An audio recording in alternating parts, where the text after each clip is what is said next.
السلام عليكم ورحمة الله وبركاته. وعليكم السلام ورحمة الله وبركاته. الحمد لله على إحسانه والشكر له على توفيقه وامتنانه، وأشهد أن لا إله إلا الله وحده لا شريك له تعظيما لشأنه، وأشهد أن محمدا عبده ورسوله الداعي إلى رضوانه.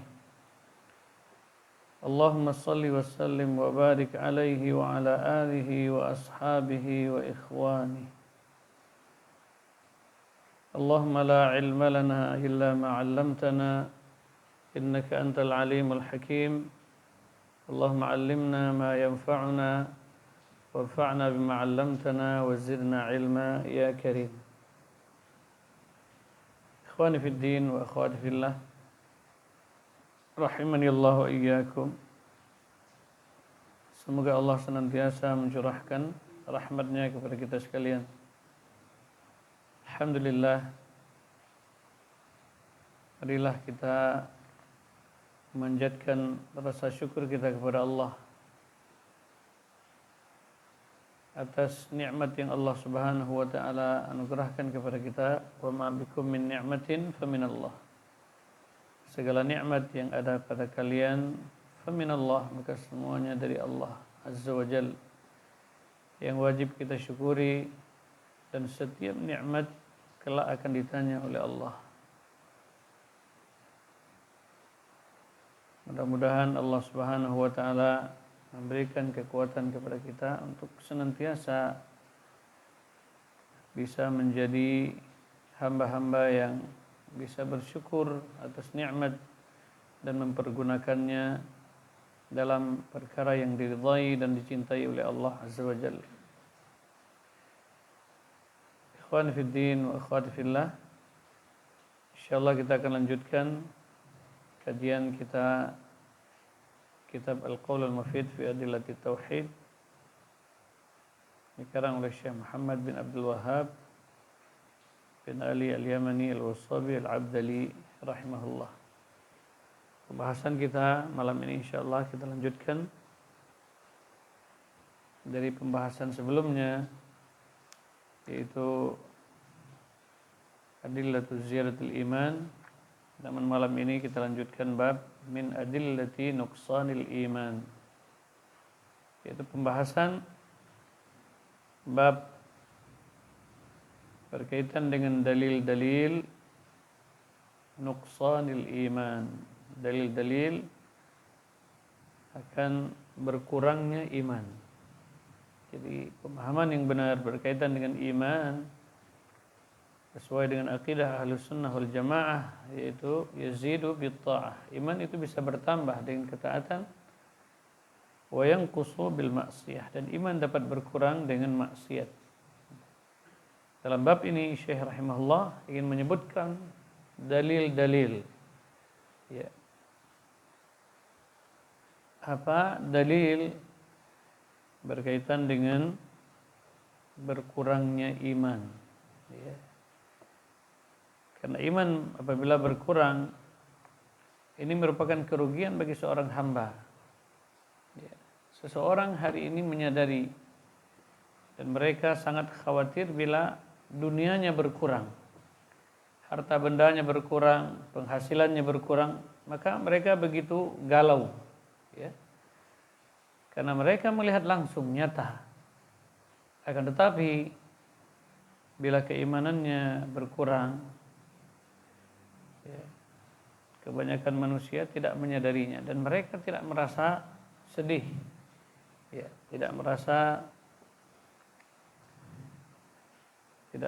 kehilangan, ya. Justru mereka tidak menyadari kalau keimanan mereka telah berkurang, bahkan tanpa mereka sadari iman mereka telah lepas, ya.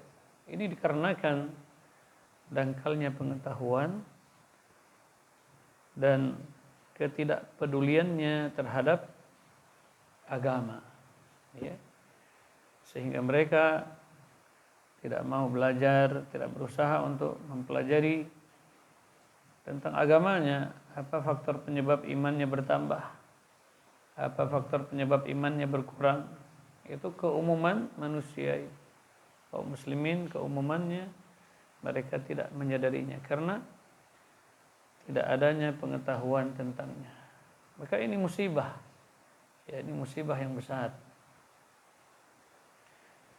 Karena hadirin sekalian, rahimani wa rahimakumullah, bila keimanan seseorang berkurang, maka kerugiannya di akhirat kelak bukan sebentar. Ya, kalau kerugian di dunia sebentar. Ya. Akhir dari kerugian dunia dia meninggalkan dunia. Akan tetapi bila kerugian di akhirat itu sifatnya abadiyah, kekal. Ya. Satu hari di akhirat perbandingannya 1000 tahun di dunia.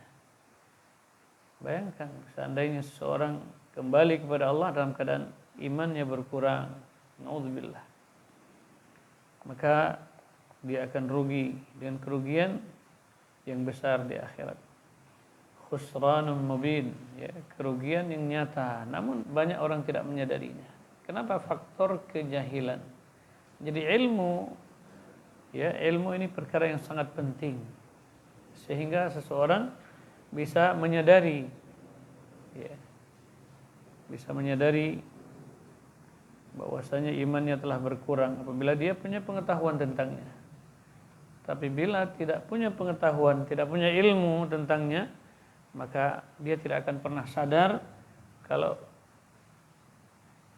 seandainya imannya telah berkurang. Maka hadirin sekalian, di sini pentingnya kajian berkaitan dengan akidah, ya.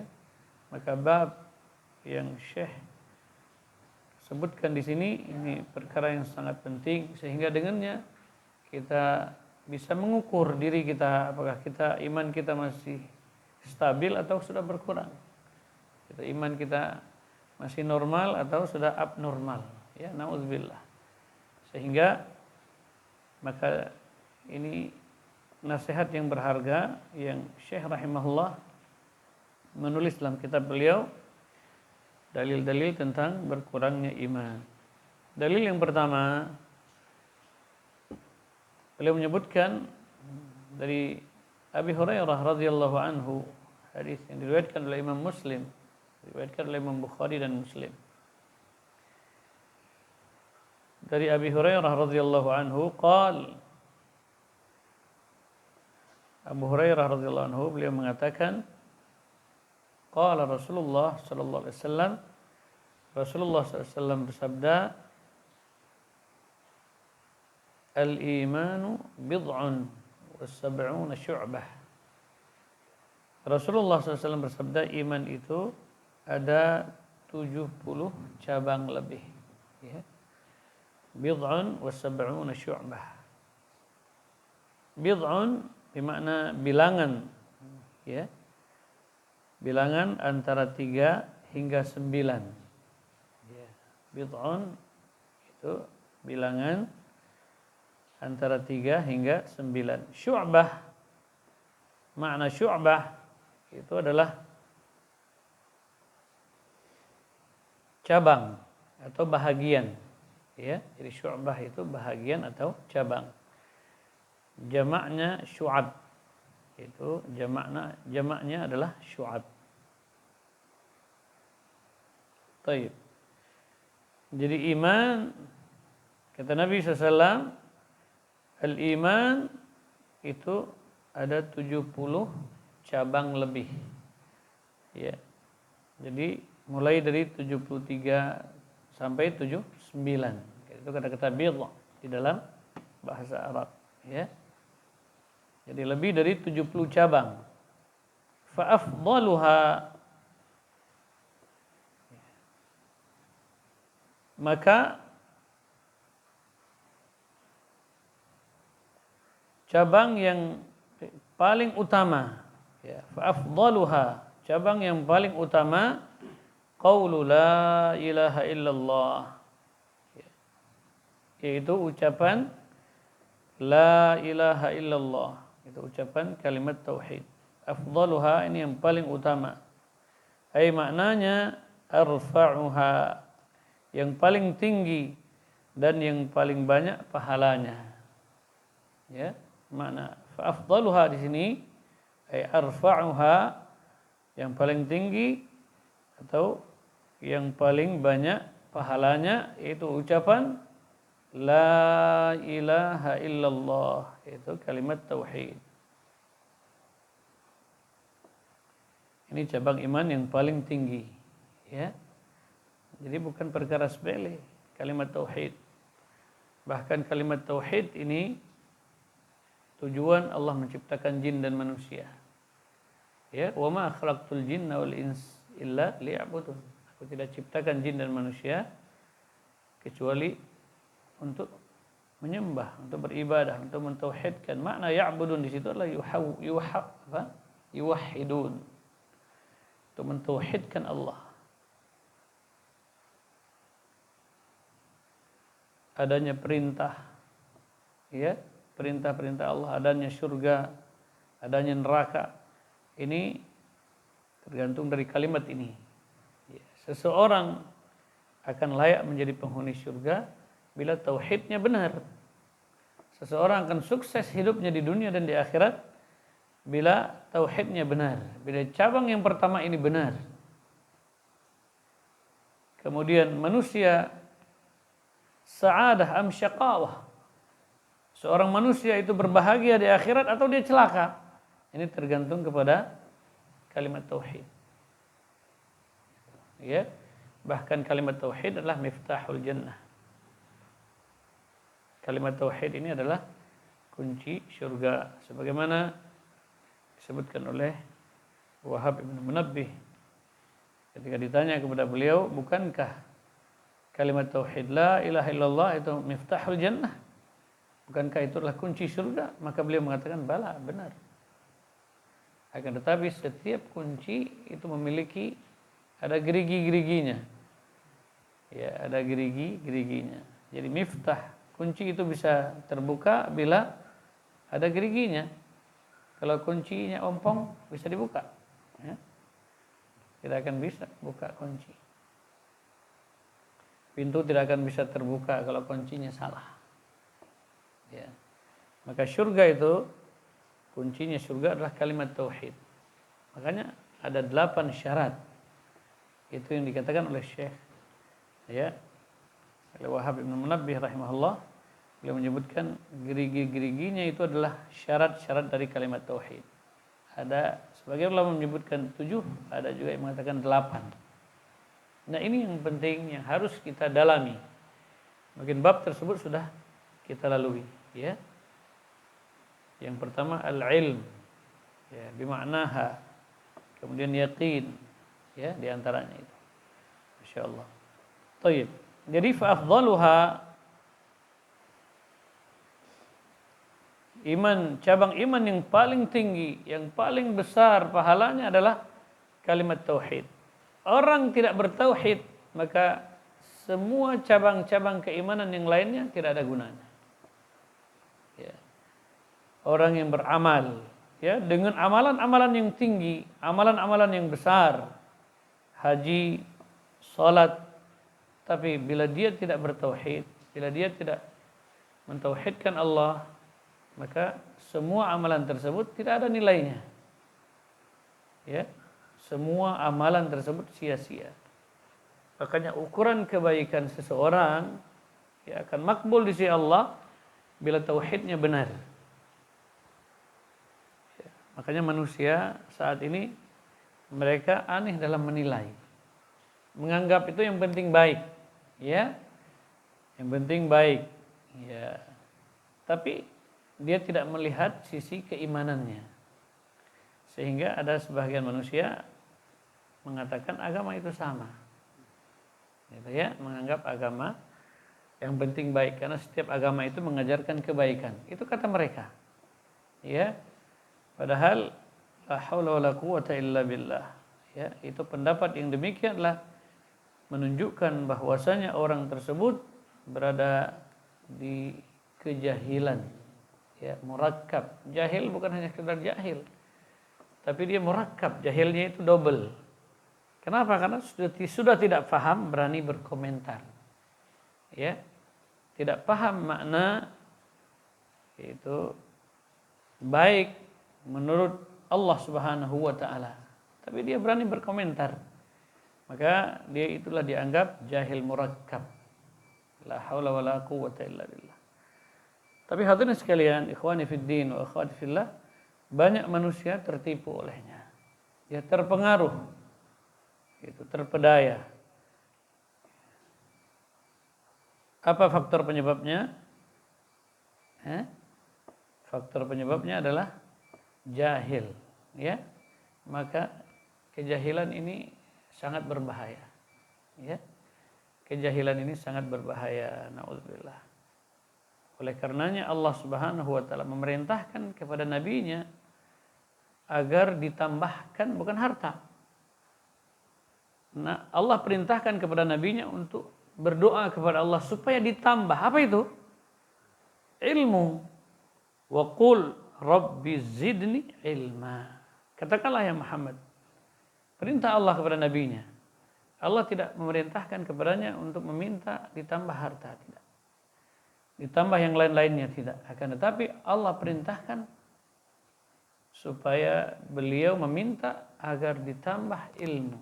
Rabbi zidni, tambahkanlah kepadaku ilma, itu ilmu. Ini menunjukkan perkara yang sangat penting. Ya, ilmu ini adalah perkara yang sangat penting. Man arada dunya, kata Imam Syafi'i, man arada dunya fa'alaihi bil ilm. Orang menginginkan keduniaan, sukses di dunia, maka hendaklah dia berilmu. Wa man arada al-akhirah fa'alaihi bil ilm. Ingin akhirat juga butuh ilmu. Sekarang setiap orang ingin dunia. Makanya yang dia cari, yang dia belain hanya ilmu dunia. Bagaimana bisnisnya berkembang, ya, bagaimana dagangannya laris, sampai terjatuh ke dalam kesyirikan pun dia tidak peduli, ya, karena ingin menambah, ingin bertambah harta, ingin sukses di dunia. Ilmu dunia yang dia upayakan. Demikian juga orang tuanya sangat mendukung, bahkan luar biasa, ya, bela-belain supaya anaknya sukses di bidang keduniaannya. Tapi akhiratnya, sukses dunianya, tapi akhiratnya bagaimana? Maka inilah nasib bangsa kita saat ini, ya. Nasib bangsa kita saat ini, nasib umat manusia saat ini. Itu. Karena mereka hanya mementingkan perkara dunia, maka Allah hinakan. Sehingga mereka diperbudak oleh dunia. Tidak ada waktu. Bahkan tidak ada waktu untuk keluarganya. Bayangkan, pergi sebelum subuh, pulang sudah larut malam. Mana untuk keluarganya? Tidak ada waktu. Ya, kenapa? Tanpa mereka sadari bahwasanya mereka telah diperbudak oleh dunia. Naudzubillah. Apalagi untuk menuntut ilmu agama. Ya. Demikianlah kehidupannya. Makin hari makin bertambah. Itu, ya. Usianya bertambah, pengetahuan agamanya tidak. Ibadahnya hanya sekedarnya. Syarat dalam beribadah pun tidak tahu. Rukun ibadah dia tidak tahu. Syarat makbulnya ibadah dia tidak memahaminya. Sehingga ibadah hanya rutinitas. Dia tidak mengejar kualitas dari ibadah. Dia tidak peduli apakah ibadahnya diterima oleh Allah atau tidak. Imannya makbul di sisi Allah atau tidak. Dia tidak peduli. Yang penting, itu kata-kata yang penting, ya. La haula wala quwwata illa billah. Ini hadirin sekalian, maka berbahagialah, beruntunglah kita yang diberikan petunjuk oleh Allah untuk bisa duduk dalam majelis ilmu, ya. Ini nikmat yang sangat besar, anugerah yang sangat berharga, ya. Kenikmatan yang luar biasa yang Allah Subhanahu wa taala karuniakan kepada kita, ya, bisa duduk dalam majelis ilmu. Dan bukan hanya, ya, keuntungan dari sisi keduniaan menuntut ilmu, karena menuntut ilmu ini merupakan juga jalan untuk dimudahnya rezeki oleh Allah. Jangan beranggapan orang meluangkan waktu untuk mencari ilmu dia akan rugi dunianya. Tidak. Di zaman Rasul ada 2 orang pemuda. Yang satu selalu duduk hadir dalam majelisnya Nabi SAW. Yang satunya pergi mencari keperluan hidup, mencari rezeki. Maka suatu ketika yang pergi mencari rezeki ini datang mengeluh kepada Nabi. Ya, datang kepada Rasul mengeluh. Ya, mengeluh tentang keadaannya, bahwasanya saudaranya ini hanya selalu duduk dalam majelis ilmu, sementara saya pergi mencari rezeki untuk memenuhi kebutuhan hidup. Maka apa yang Nabi katakan? La'allaka turzaqu bihi. Kamu itu mendapatkan rezeki gara-gara dia ini. Engkau mendapatkan rezeki karena saudaramu ini yang menuntut ilmu. Maka hadirin sekalian, ya, jangan kita merasa rugi di saat kita meluangkan waktu kita untuk duduk dalam majelis ilmu. Ya. Secara lahir waktu kita berkurang, ya kan? Kalau perkiraan, ya, secara lahiriah itu berkurang, ya. Namun pada hakikatnya itu adalah merupakan tambahan, ya. Tambahan rezeki di dunia menjadi asbab terbukanya pintu rezeki kepada kita. Demikian juga menjadi asbab mudahnya langkah kita menuju Allah dan bertambah amal-amal kebaikan kita. Menuntut ilmu adalah ibadah yang tidak ada satupun ibadah yang bisa menilai, ya, yang dapat menandingi keutamaannya, kemuliaannya di sisi Allah. Ya, ikhwan fiddin. Baik. Jadi fa'afdaluha, yang paling tinggi, cabang iman yang paling tinggi, yang paling besar, yang paling banyak pahalanya adalah qaulu la ilaha illallah, itu ucapan kalimat tauhid. La ilaha illallah, la ma'budu bihaqqin illallah. Tidak ada yang berhak diibadahi dengan benar kecuali Allah. Ya. Cabang iman yang paling tinggi. Wa adnaha. Nah, berarti ini menunjukkan iman itu ada yang paling tinggi, wa adnaha ada yang paling rendah. Wa adnaha, cabang iman yang paling rendah di sini Nabi menyebutkan wa adnaha, ya. Imatatul adza anit tariq. Ya. Menyingkirkan adza itu sesuatu yang mengganggu. Apakah itu paku di jalanan? Anit tariq maksudnya di jalanan. Sesuatu yang mengganggu di jalanan. Bisa mengganggu matabat. Apa matabat? Polisi tidur. Ini mengganggu juga. Ya. Jadi menyingkirkan sesuatu yang mengganggu di jalan itu termasuk cabang iman yang paling rendah. Pohon yang tumbang sehingga terganggu perjalanan orang. Ya.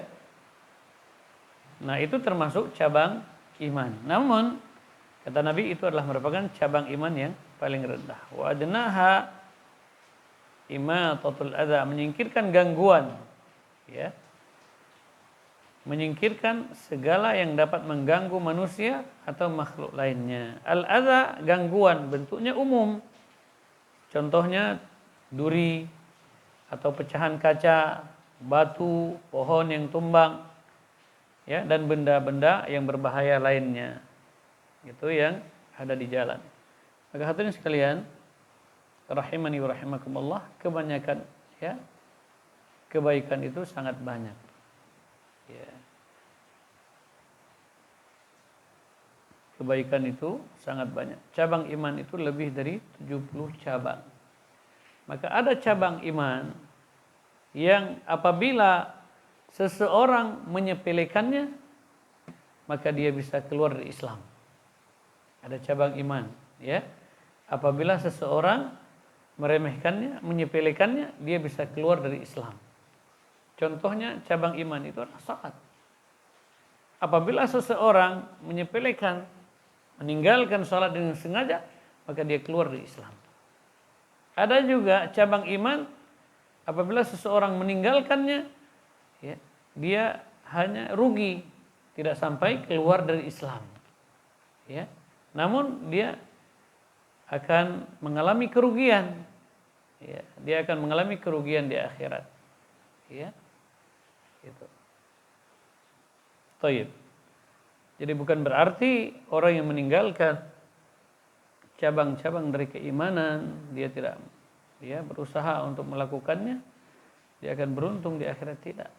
Justru apabila dia meninggalkannya bisa keluar dari Islam seperti kalimat tauhid, ya, dia tidak mau atau dia meninggalkan kalimat tauhid atau yang lainnya, maka seperti salat, dia meninggalkan cabang iman berupa salat, nah ini bisa keluar dari Islam. Tetapi apabila dia melihat duri di jalanan, bila dia tidak menyingkirkannya, dia tidak termasuk orang yang keluar dari Islam. Ya.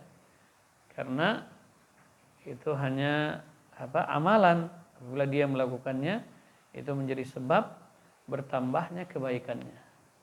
Namun di sini dalam hadis ini Syekh menyebutkan hadis ini sebagai dalil bab bahwasanya iman itu bisa berkurang. Karena Nabi sendiri menyebutkan wa adnaha, bahwasanya iman yang paling rendah yaitu menyingkirkan duri dari jalan atau menyingkirkan sesuatu yang dapat mengganggu manusia dan makhluk lain di jalanan.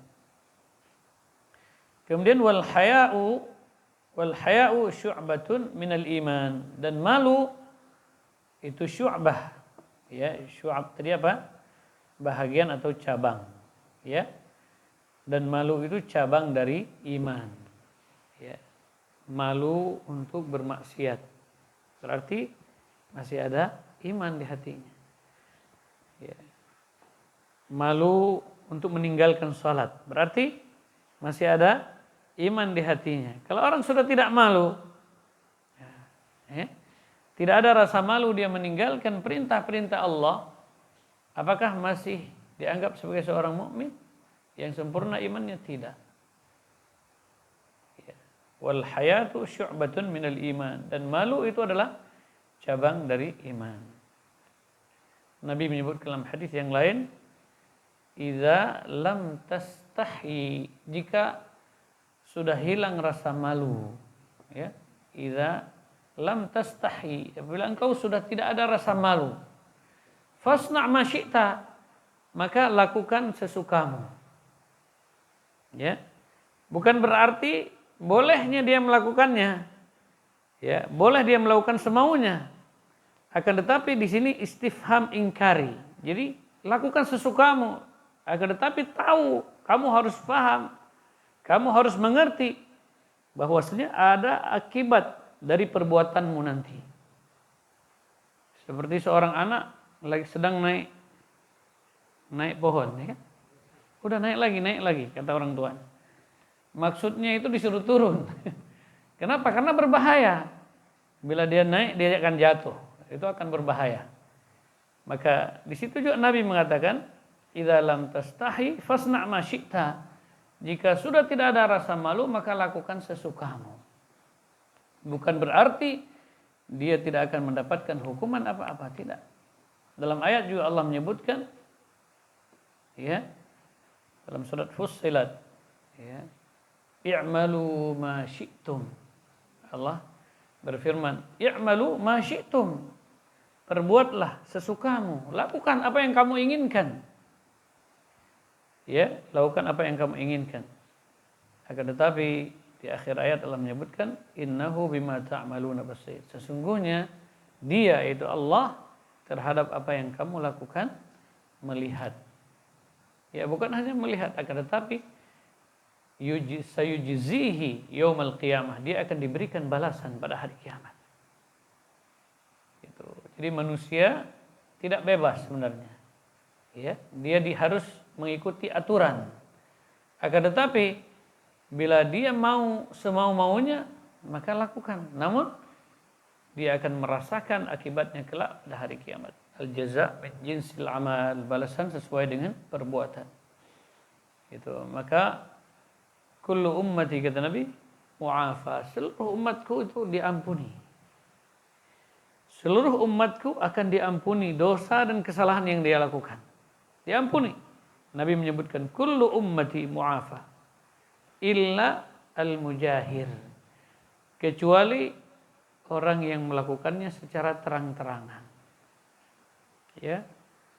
Sudah mesum, ya, posting di medsos. Ya. Ini namanya mujahir.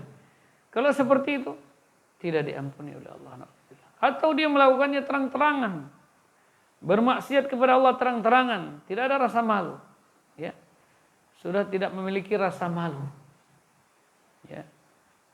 Apakah dia mencuri, atau dia berzina, atau melangkah menuju perzinahan, atau riba, iklan, ya, dipajang di mana-mana tentang riba, perjudian, khamar, ya, tontonan-tontonan, naudzubillah, dipajang di mana-mana. Tidak ada lagi rasa malu. Maka yang demikian Nabi mengatakan ilal mujahir, orang yang terang-terangan melakukan kemaksiatan tidak diampuni. Tidak diampuni maksudnya apabila dia tidak bertaubat. Ya. Kalau dia bertaubat tetap Allah Subhanahu wa taala menerima taubatnya. Seandainya taubatnya benar memenuhi syarat, ya, memenuhi syarat. Thayyib. Jadi wal haya'u syu'batun minal iman. Haya ini adalah cabang dari iman. Cabang yang keberapa di sini? Wallahu taala a'lam.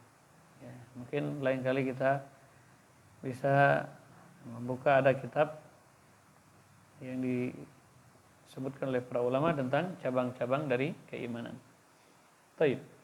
Jadi di sini muallif rahimahullah menyebutkan hadis ini sebagai dalil bahwasanya iman itu dapat berkurang. Baik. Kemudian dalil yang kedua tentang berkurangnya iman, ya, atau iman dapat berkurang. Hadis dari Abi Sa'id Al-Khudri radhiyallahu anhu. Ya, Sa'id Al-Khudri radhiyallahu anhu.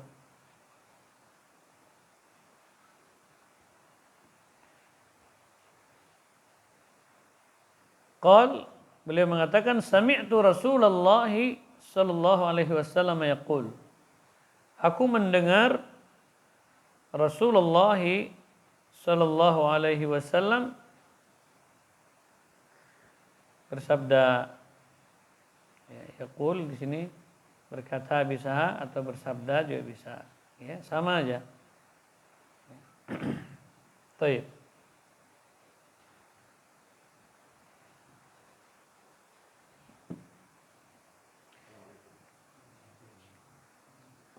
Baik. Sami'tu Rasulullah sallallahu alaihi wasallam yaqul, aku mendengar Rasulullah SAW bersabda, man ra'a minkum munkaran, ya, man,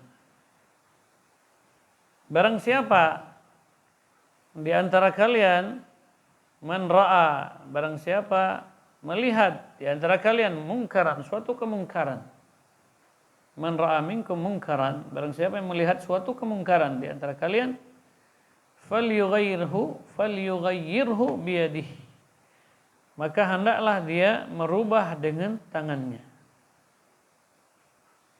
Falyughayyirhu biyadihi, hendaklah dia merubah dengan tangannya.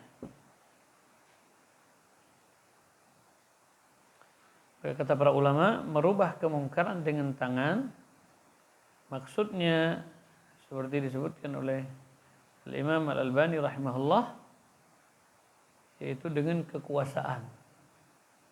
Ini maksudnya, yang dimaksud adalah pemimpin, pemerintah, ya, karena mereka punya kekuasaan.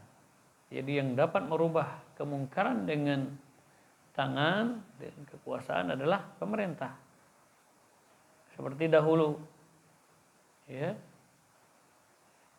di zaman Syekh Muhammad bin Abdul Wahhab, ya, jadi tempat-tempat kesyirikan, ya, atau sebelumnya sahabat Nabi SAW, bahkan Rasulullah SAW ya, menghancurkan berhala yang ada di Baitullah. Lebih dari 300 berhala. Kapan Nabi hancurkan? Ya, di saat Rasul sudah punya kekuasaan setelah Fathu Mekah. Gitu. Sehingga berhala tersebut dihancurkan. Demikian juga Umar bin Khattab radhiyallahu anhu gitu, menebang pohon yang dianggap bersejarah ya di zaman jahiliyah dahulu. Nama pohonnya apa? Zatu Anwat. Yang orang-orang jahiliyah dahulu ketika mereka hendak berperang, mereka menggantungkan senjata mereka di pohon tersebut untuk mengharapkan keberkahan. Ya, jadi datang ke pohon bawa sesajen kalau sekarang. Agar tanamannya, agar dagangannya, agar usahanya menjadi laris. Ya kan? Berarti ini sama dengan jahiliyah dahulu. Ya, sudah ada contohnya. Namun sekarang juga dilakukan dan dilestarikan. Mengatasnamakan budaya. Padahal itu adalah kesyirikan yang menyebabkan murkanya Allah Azza wa Jalla. Allah murka ya bila diduakan, bila disekutukan. Namun banyak orang tidak faham, belum memahami kalau itu adalah faktor penyebab datangnya kemurkaan Allah. Sehingga di berbagai macam belahan bumi muncullah berbagai macam malapetaka dan bencana. Apa faktor penyebabnya? Itu yang pertama ada kesyirikan. Gitu. Makanya di zaman Umar bin Khattab radhiyallahu anhu, karena beliau punya kekuasaan, pohon itu yang dahulu, walaupun pohon itu bersejarah, ya, namun sejarahnya kelam. Kenapa? Karena dijadikan tempat kesyirikan. Mereka mengambil keberkahan, menggantungkan senjata-senjata mereka untuk mengharapkan keberkahan. Ya. Maka di zaman beliau pohon tersebut dimusnahkan. Apa tujuannya? Saddud dzari'ah. Untuk menutup celah. Jangan ada peluang bagi manusia untuk berbuat syirik kepada Allah. Iya kan? Kalau sekarang tidak, dilestarikan. Justru dilindungi orang-orang yang berbuat syirik. Na'udzubillah. Ya, dulu pemimpin ketika itu siapa? Yang memimpin Al-Haramain, dua kota yang mulia, Makkah dan Madinah, adalah Umar bin Khattab. Seorang pemimpin yang cinta kepada rakyatnya. Tidak mau rakyatnya berbuat syirik. Tidak mau rakyatnya terjatuh ke dalam jahanam yang kekal dalamnya selama-lamanya. Makanya beliau memusnahkan segala benda-benda yang bisa mendatangkan kesyirikan. Bisa menjadi sebab terjatuhnya manusia ke dalam kesyirikan. Dimusnahkan oleh Umar bin Khattab. Gitu, ya. Supaya manusia tidak terjatuh dalam kesyirikan. Karena dosa syirik adalah dosa yang tidak diampuni. Innallaha la yaghfiru ayyushraka bih. Sungguhnya Allah tidak mengampuni dosa syirik. Dosa orang yang menyekutukannya.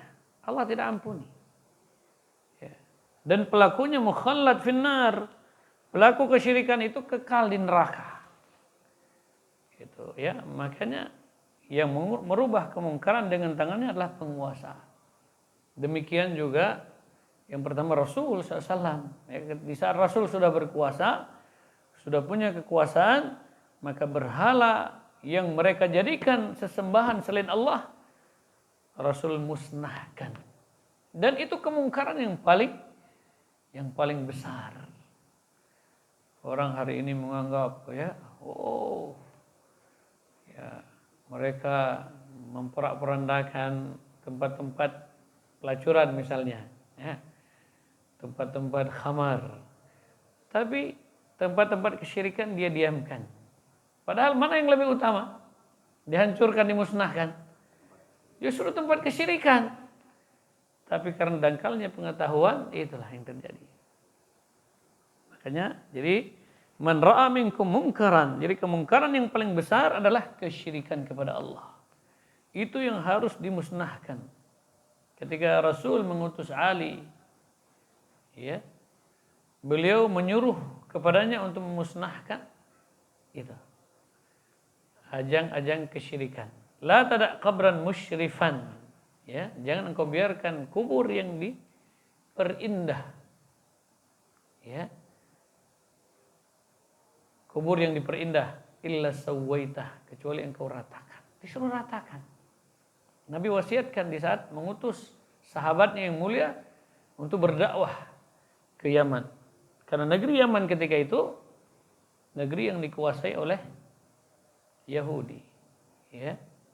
Innaka, Nabi mengatakan kepadanya, engkau satati, engkau akan datang kepada kaum min ahlil kitab. Itu engkau akan mendatangi suatu kaum yang mereka itu adalah ahlul kitab, Yahud dan Nasara. Jadi diperingatkan, engkau akan mendatangi siapa? Itu ahlul kitab. Jadi dakwah yang pertama adalah ajak mereka untuk mentauhidkan Allah. Kenapa ahlul kitab di saat itu? Mereka sudah tidak lagi mentauhidkan Allah. Mereka sudah menyembah berhala. Ya. Jadi wasanan yu'bad, wasan, berhala yang disembah disuruh musnahkan. Kuburan yang dijadikan sesembahan selain Allah disuruh ratakan dengan tanah. Apa faedahnya kuburan itu dibikin indah? Apa coba? Apa manfaatnya? Tidak ada. Justru itu tabdzir, ya, mubadzir.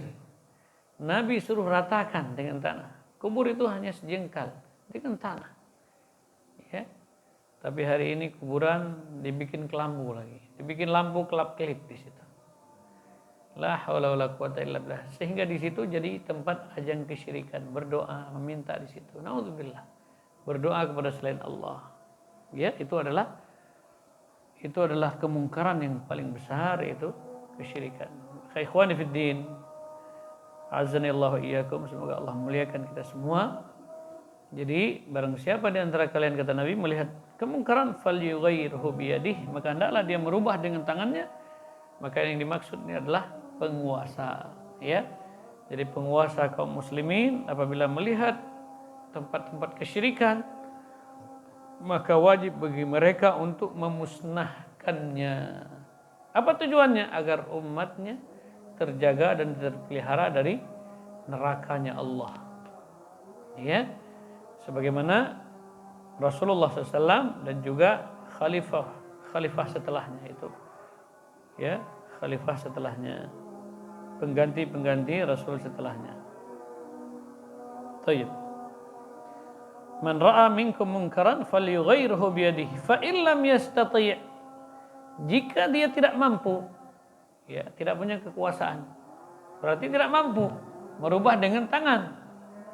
Fa illam yastati' fa bilisanihi. Maka hendaknya dia merubah kemungkaran itu dengan lisannya, yaitu dengan mengingatkannya. Wahai manusia, takutlah kamu kepada Allah, jangan berbuat syirik. Wahai manusia, takutlah kepada Allah, jangan berzina. Wahai manusia, takutlah kamu kepada Allah, jangan mendekati zina, karena itu adalah jalan yang sangat buruk untuk dilalui. Wala taqrabuz zina innahu kana fahisyah. Ya, sesungguhnya itu adalah perbuatan yang sangat buruk untuk dilalui. Ya, perbuatan zina.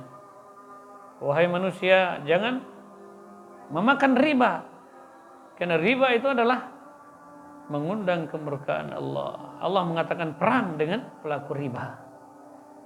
Jadi bila tidak mampu dengan tangan, tidak punya kekuasaan, maka berubahlah dengan lisan, ya. Tapi kalau keluarga kita, mampu kita, karena kita pemimpin untuk keluarga, ya. Kalau anak-anak kita melalaikan perintah Allah, maka kita punya kekuasaan untuk mengajak dia, pegang di tangannya, bawa dia, Di dalam majelis ilmu, ajak dia untuk menjaga perintah-perintah Allah. Larang dia dari kemaksiatan. Kita punya kekuasaan terhadap keluarga kita. Karena kelak kita akan ditanya, kullukum ra'in, kata Nabi, setiap kalian adalah pemimpin. Wa kullukum mas'ulun, dan setiap pemimpin akan ditanya. Ya, bukan aman-aman. Akan ditanya tentang orang yang di bawah kepemimpinan. Ditanya tentang istrinya, sudahkah diajarkan dia tauhid? Istrinya, sudahkah dia disuruh untuk menutup auratnya? Akan ditanya anaknya. Itu semua akan ditanya. Bukan hanya ditanya, setelah ditanya, oh enggak, ya sudah aman. Tidak. Kalau tidak, maka dia akan dihukum. Kalau dia tidak menjalankan tugasnya dengan baik sebagai pemimpin rumah tangga, maka dia akan dihukum. Karena dia telah melalaikan tanggung jawab dan amanah yang Allah pikulkan. Sekarang manusia menganggap itu remeh. Paling ditanya. Ya, dia menganggap remeh. Makanya tidak ada kepedulian ketika anak-anaknya melalaikan perintah-perintah Allah. Ketika anak-anak gadisnya tidak menutup aurat. Ketika anak-anak gadisnya menuju ke perzinahan. Ya. Pergi dengan lelaki yang bukan mahramnya. Mereka tidak peduli. Ya, justru menganggap itu modern. Ya. Modern yang menuju neraka, na'udzubillah. Ya, kena zina, fahisyah. Ya. Zina itulah merupakan perbuatan yang sangat keji, menjijikkan. Ya, makanya hukuman bagi pelaku zina itu sangat menjijikkan di akhirat.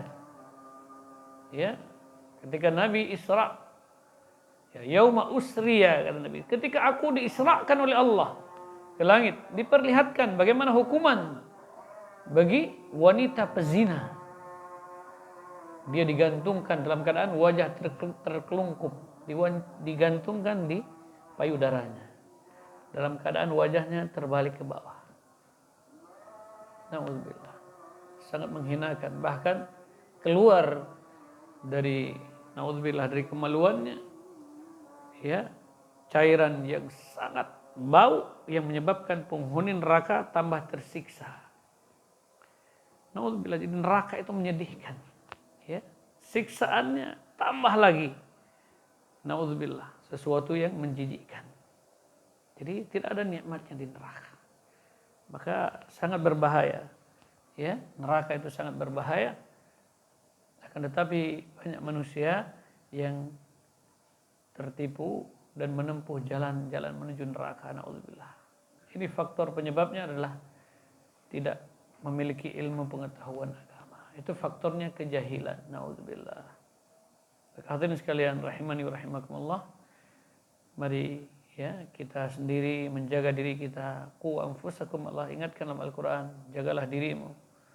Qu anfusakum wa ahlikum, dan keluargamu dari neraka. Baik. Jadi fa illam yastati' fa bilisanih. Jika dia tidak mampu, maka dengan lisannya. Fa illam yastati'. Ini menunjukkan apa? Derajat keimanan yang paling tinggi bila dia mampu merubah dengan tangannya, ya. Makanya pemimpin yang mampu menegakkan amar ma'ruf nahi mungkar, ya, mampu menegakkan amar ma'ruf nahi mungkar, mampu berlaku adil, ini pemimpin yang akan mendapatkan kemuliaan Allah pada hari kiamat kelak. Dia akan dipayungi, ya, tempatnya istimewa di akhirat. Ya. Yauma la dhilla illa dhilluh. Hari yang tidak ada naungan kecuali naungan Allah. Tidak ada perlindungan kecuali perlindungan Allah. Itu pemimpin yang adil yang pertama. Akan diistimewakan dia di akhirat. Itu Masya Allah, ya. Kalau sekarang kita berharap, mudah-mudahan, ya, terus berupaya, ya, berharap dan berdoa kepada Allah agar Allah anugerahkan pemimpin yang baik. Atau Allah berikan hidayah kepada pemimpin-pemimpin kaum muslimin supaya mereka berlaku adil. Baik. Fa illam yastati' fa biqalbihi. Apabila dia tidak mampu merubah dengan tangan, dengan lisannya, maka dengan hatinya. Ya. Dengan hatinya, fa biqalbihi. Itu. Wa dzalika adhaful iman. Dan ini merupakan iman yang paling lemah. Ya. Ya. Jadi mengingkari kemungkaran dengan hatinya, dia tidak rela bila Allah diduakan. Dia tidak rela bila Allah dimaksiati. Ya, dia tidak rela dalam hatinya bila Allah Subhanahu wa taala diingkari, ya. Dilanggar batasan-batasannya. Namun hadirin sekalian, orang yang demikian adalah derajat keimanannya yang paling lemah. Ya. Hadis ini diriwayatkan oleh Imam Muslim, akhrajahu Muslim.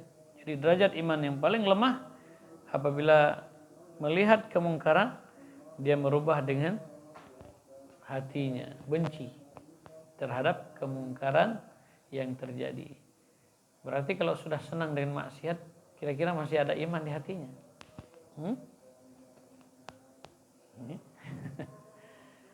Kalau sudah senang dengan kemungkaran, sudah senang, sudah merasa aman dengan maksiat, bahkan ikut serta.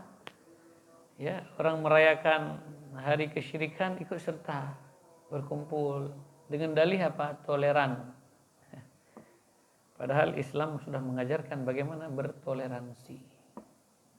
Ya, lakum dinukum waliyadin, itu toleransi dalam Islam. Ada batasannya, tidak boleh kebablasan. Nah, sampai meledak itu, meledak di tangannya. Ya kan? Dalih itu la haula wala quwata illa billah. Ya. Malam itu adalah malam kemungkaran. Dari kesyirikan sampai dosa-dosa besar terjadi di malam tersebut. Akan tetapi ada sebahagian orang ikut-ikutan. Ya, mengistimewakan malam tersebut. Benarkah perbuatannya? Di mana imannya? Di mana keimanannya? Sudah tidak ada. Karena derajat iman yang paling rendah dia mengingkari dengan hatinya. Maka hadirin sekalian, itulah manusia hari ini. Ya, mereka menjadikan Tuhannya hawa nafsunya. Ya, itu keumumannya seperti naudzubillah. Ya, mudah-mudahan Allah Subhanahu wa taala melindungi kita semua, ya.